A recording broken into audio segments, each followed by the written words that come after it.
Morning all friend, ঠিক আছে। Sonia lifestyle থেকে তোমাদের সবাইকে শুভ সকাল, ঠিক আছে। তো এখন বাজে 9:15, ঠিক আছে। তো আমি অনেক দিন পরে মনে হলো, অনেক দিন তোমাদেরকে মানে কিছু শেয়ার করি না, কিছু বলি না, কোনো ব্লগ দিই না। তো দেখেছি সব ভিউ কমে গেছে, লাইক কমে গেছে, কেউ দেখেও না, ঠিক আছে। কিন্তু কি করব, কিছু আমার করার নেই, যেহেতু আমাকে একটা কাজ করতে হয়। আমি আগেও বলেছি আমি একটা শপিং মলে ছোটোখাটো কাজ করি, সেই ক্ষেত্রে আমার সময় খুবই কম, আমি করতে পারি না। তো সেই ক্ষেত্রে আমি ব্লগও দেওয়া হয় না। তো ভাবলাম আজকে টিচার্স ডে, শিক্ষক দিবস, সমস্ত শিক্ষককে আমার তরফ থেকে প্রণাম। আর ছোটদের আমার ভালোবাসা, বড়দেরও আমার প্রণাম। তো আমি ভাবছি অনেক দিন পরে একটুখানি বসে আছি, একটু টাইম পেলাম, সকাল সকাল উঠে পড়েছি, তো ভাবলাম একটুখানি তোমাদেরকে ব্লগ দিই। তো তোমরা সবাই কেমন আছো? আশা করি ভালো আছো। তো সমস্যা এটাই যে ব্লগ দিতে পারি না। কি ভাবি ব্লগ দেবো, অনেকগুলো করেছিলাম ও ব্লগ, তারপর এডিট করার জন্য আমি দিতে পারিনি, ঠিক আছে। এতটাই ব্যস্ত থাকি যে এডিট করার জন্য আমি দিতে পারি না ব্লগগুলো।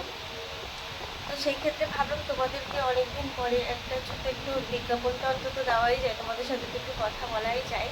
তো সেই ক্ষেত্রে বলছি সবাই তোমরা ভালো আছো তো। দেখো, সব দিকে একসাথে সামলানো হয় না, একদিকে আমার কাজ, একদিকে আমার ব্লগ। তো দুদিকে জীবনে একটা আমাকে চুজ করতে হবে। তো কর্মটা আমি চুজ করে নিয়েছি, ব্লগটা আমি চুজ করিনি এখনও।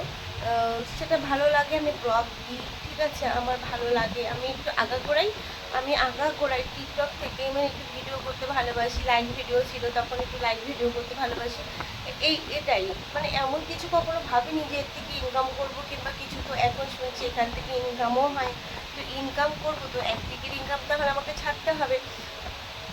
এর জন্য অতটাই করে তো ইনকাম না করলে আমার বাচ্চাকে কী করে মানুষ করবো? অনেক বড় হয়ে গেছে, অনেক খরচ, ওর পিছনে আমার অনেক খরচ, তারপর ফ্যামিলি আছে, টুকটাক তো মাকে সাহায্য করতে হয়, তো নিজের একটা খরচ আছে। তো এই সামান্য ইনকামে তো এত কিছু হয় না। তো আমি যদি এখন ব্লগের প্রতি ধ্যান দিই তাহলে আমার সংসারটা চলবে না, যার কারণে যখন একটু সময় পাই তখন এগুলো করতে ভালো লাগে। এবার ইনকামটাই যে এটা দিয়ে আমাকে করতে হবে তার কোনো মানে নেই, আমার কর্ম হচ্ছে মেন মূল্য মানুষের। হ্যাঁ, তো এখন দেখছি, দেখো যারা মানে এই ছেলেকে এত কষ্ট করে পড়াশোনা করাচ্ছি, মাথার মধ্যে ভীষণ টেনশন যে কী করে ওকে একটা ভালো কাজ বাস ও পাবে, একটা এত আমার কী করে ও রোজগার করবে, এই সমস্ত টেনশন হচ্ছে। তো ভাবি মাঝে মাঝে যে ব্লগ করতে বলবো বাবুকেও, কিন্তু আমি ভাবছি না, ব্লগের দিকে ও যদি এই সমস্ত করতে যায় তাহলে ওর পড়াশোনাটা নষ্ট হয়ে যাবে, যার কারণে আমি ওকে এগুলো করতে দিলাম। আর যাই হোক, জানি না কী কী বলে দিলাম। সবাই ভালো থাকো, সুস্থ থাকো। আমি অবশ্যই ব্লগ দেব, ঠিক আছে। আমার ব্লগ তোমরা পাবে দেখতে, কিন্তু আমাকে একটু সময় দিতে হবে। আমি সময় পেলে অবশ্যই ব্লগ দেব।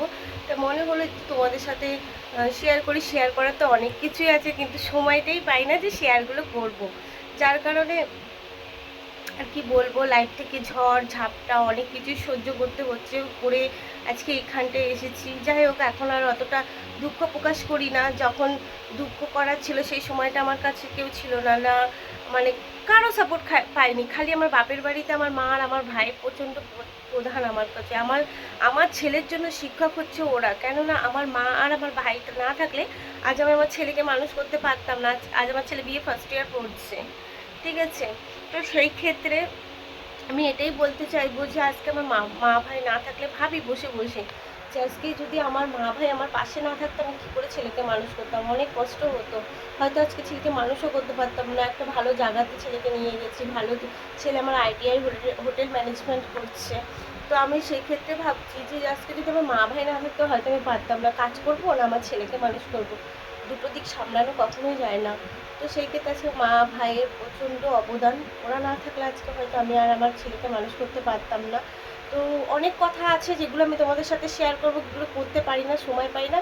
আবার অন্য একদিন তোমাদের সাথে আসবো, অন্য একদিন আলোচনা করব, ঠিক আছে। তো আমার এখন ভাত বসিয়েছি, ঠিক আছে। আমার তো ভাত দেখতে হবে, ওই যে মনে হয় ফ্যান করছে, গন্ধ বেরাচ্ছে। তো আবার নেক্সট কোনো সময় আবার তোমাদের সাথে গল্প করতে আসবো। ততক্ষণের জন্য টাটা, বাই।